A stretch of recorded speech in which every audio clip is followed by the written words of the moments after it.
Keçmişin izləri, Qərbi Azərbaycan adət və ənənələri, Qərbi Azərbaycanın mədəni izlərini daşıyan insanların xatirələrinə səfər edən video məzmun layihəsidir. Layihə Azərbaycan Respublikasının Gənclər Fondunun maliyyə dəstəyi ilə həyata keçirilir və videoda səsləndirilən fikirlərə görə Gənclər Fondu məsuliyyət daşımır. Layihə rəhbəri Müşfiq Mehdizadə.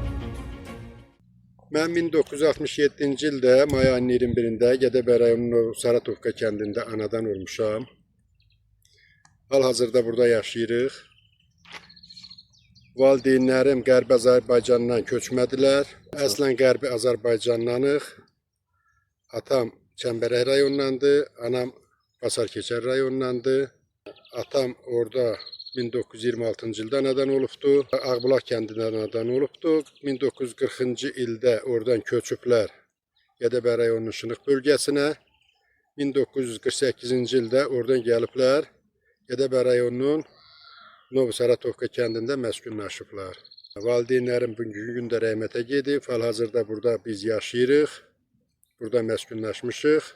Valideynlərimin söylədiklərinə görə orada əkinçilikdir, taxılçılıqdır, maldarlıqla məşğul olublar. Onların özlərinə məxsus adət-ənənələri olubdu. Onlarda toy axşam vaxtları olubdu. Çünki günüz hamı işdə olubdu. Vaxt olmadığına görə axşama salıblar. Toyları da aşıqla məclis aparıblar. Qara zurna ilə gəlini gətiriblər. Çox yaxşı adət-ənənələri olubdu. Sizə danışdıqları nağıllar, hekayələr olub. Məsələn, orada Seyid olubdu, Miral ağa, onun sınaqlı kümbəsi olubdu. Məsələn, dədəm söylüyürdü ki, Böyük Vətən müharibəsi başlayanda ermənilər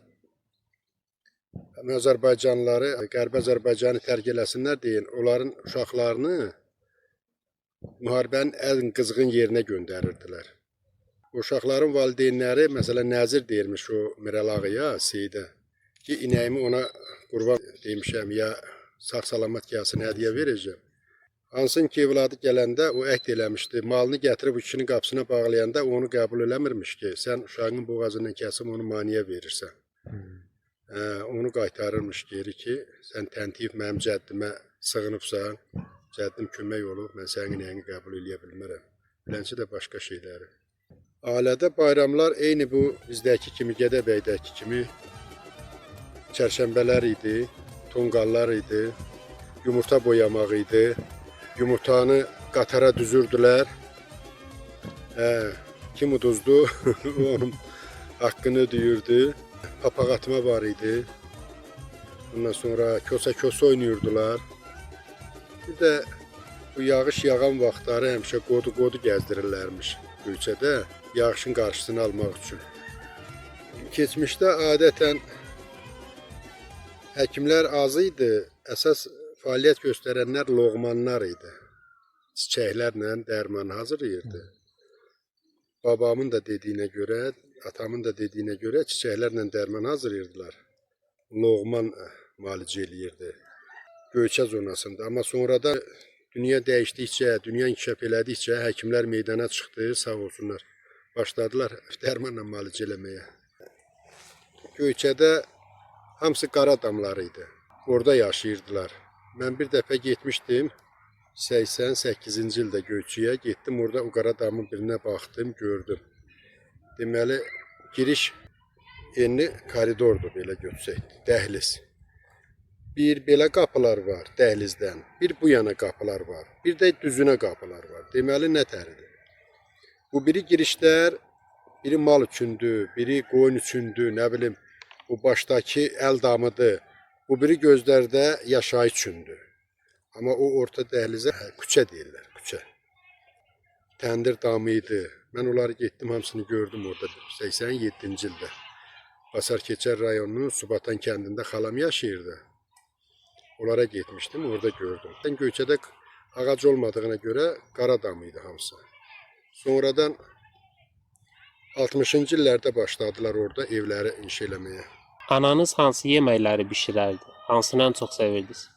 Ümumiyyətcə, bütün analar pişirən yeməkləri yaxşıdır.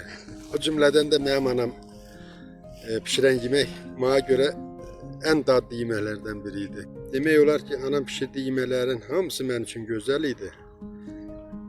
Ən dadlı da yediyim onun xəngəli idi. Özdə kartoflu xəngəli. Üstünə də qovurma vururdu. Yeməli oydu. Bugünkü gündə hər şey qazlandı. O vaxtı da mən bir balaca uşaq olanda gərmə idi, bir də odun idi. Əsas da çox ki, odun üstündə odunla pişirərdi həmişə. İnsanlar deyərdi ki, ocağın odunla pişir, yemək gec soyuyur. Elçilik belədir. Oğlan da qızı bəyənir, gəlir anasına deyir. Bizdə bu Qərbi Azərbaycan sonrasında abır haya var idi.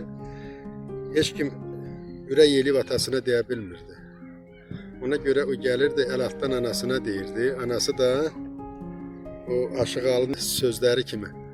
Anası da gecə yatanda kişiyə deyirdi ki, muştuluğumu ver oğlum, filan kəsin qızına elçi düşübdü.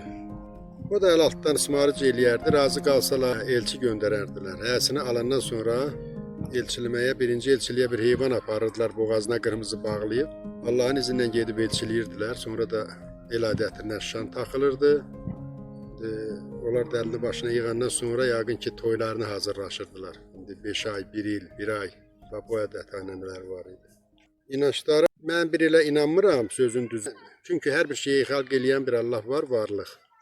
Amma ümumiyyətcə Qərb zonasında hamı ağzı yamşaqlı gəzərdi. Elə mən öz nənəmi də gördüm. Suya sənəklə gedərdilər, abırla, həya ilə, uzun tuman geyinərdilər. Bir də görərdin Qərbi Azərbaycanda cavan gəlinlər biri-birini muştuluqluyurdu. Bəs filan kəsin gəlini 7 taxtadan tuman geyinibdi. O vaxtda parça da baha idi. Hər adam o 7 taxta parçanı tikdirə bilmirdi. Bəli, bugünkü gündə Qərbi Azərbaycan geri qaytarılarsa, baxmayaraq ki, mən Gədəbəy rayonunda yaşayıram.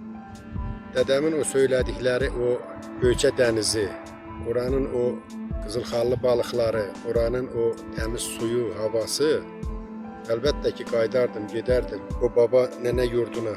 Yaşayardım mən də orada.